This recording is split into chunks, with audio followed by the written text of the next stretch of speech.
This is called an emergency stance. Note, if someone hits you from above with force, rise up armed and displace strongly, and wind the point to their face and cut them in the hand from below.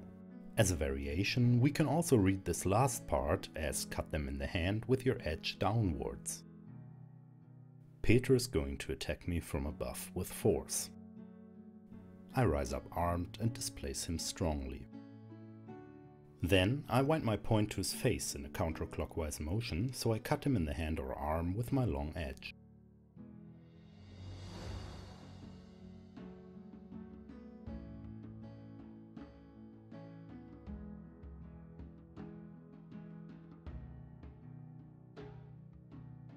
For the variation, Peter again attacks me from above with force. I rise up armed and displace him strongly, right as before. Now I pull the hilt of my messer to my hip and wind my point to his face in a clockwise motion, while being able to cut his hand from above with my long edge pointing downwards. Please note that because we're not wearing any protection, I'm trying to avoid actually cutting Peter's hand. I really recommend trying out both variations and see which one feels more comfortable for you. We determine which one to use individually by situation, but as a rule of thumb, we go for the first version when we catch our partner's blade really high and have enough space to work below it, and we use the variation whenever we've caught our partner's blade not as high as possible, so it feels more comfortable to work over it. Also, the manuscript doesn't mention any footwork for this play at all, so we're basically free to do whatever we want. That being said, for me it feels most comfortable to have my right foot in front when displacing and following up with a step with my left foot when having set the point to my partner's face.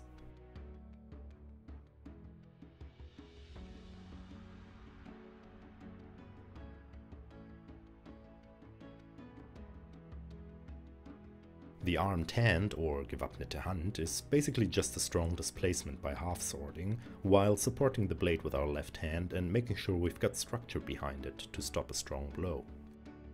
For this particular play, we should make sure not to grab the blade with our left hand too far in front, since we still need some part of it to cut and point it into our attacker's face. Also, always make sure you don't lead with your elbow, especially when winding under the attacker's arm.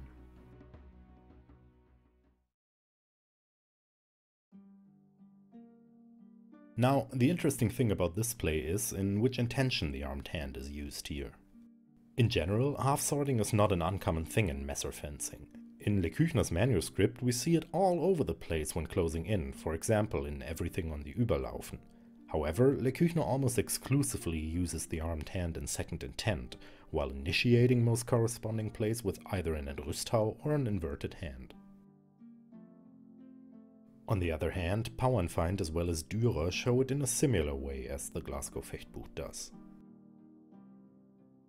This might be an indication of the respective manuscripts having different goals in what their content shows, but fact is, the Glasgow Fechtbuch clearly shows the armed hand in first intention, stopping a strong blow with support by the left hand, and following up with a cut to the hand and a thrust to the face.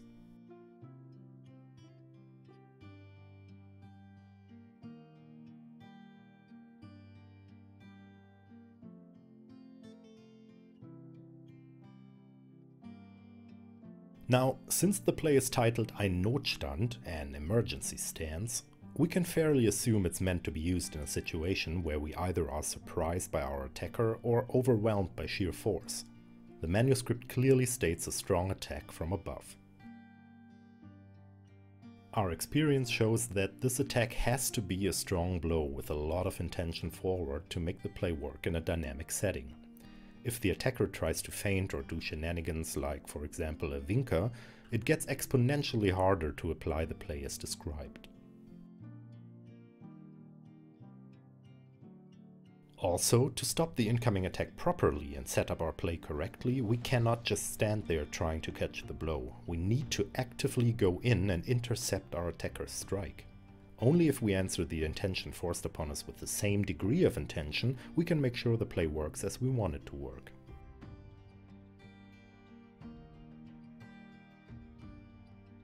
So in conclusion, I don't really think this play was originally supposed to be a thing for friendly and or competitive fencing back in the day. After all, we're actively half-sorting our point into our attacker's face, and by intercepting a strong attack while going forward, we're probably putting a lot of our own body weight behind that thrust.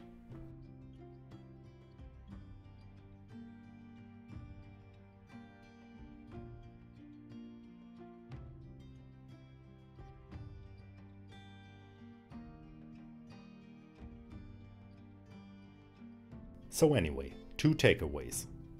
The attacker needs to show intention. Without a strong and determined attack, the play won't work. Go in. We need to move into the attack to intercept it as soon as possible.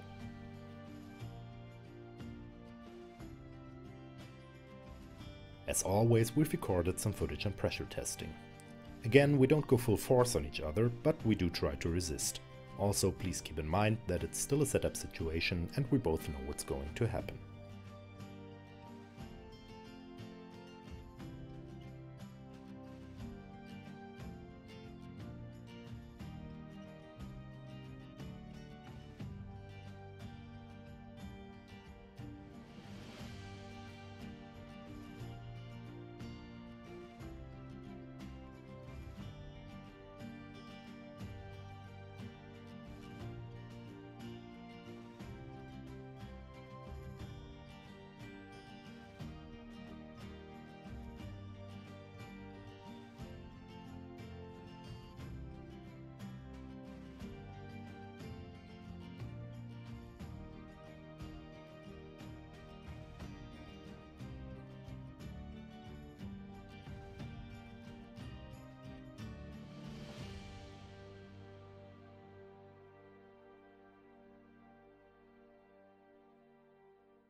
Alright, that's it for today. Thank you for watching. If you have questions or want to share your opinions on the matters I was talking about, please feel invited to do so in the comments below. See you next time.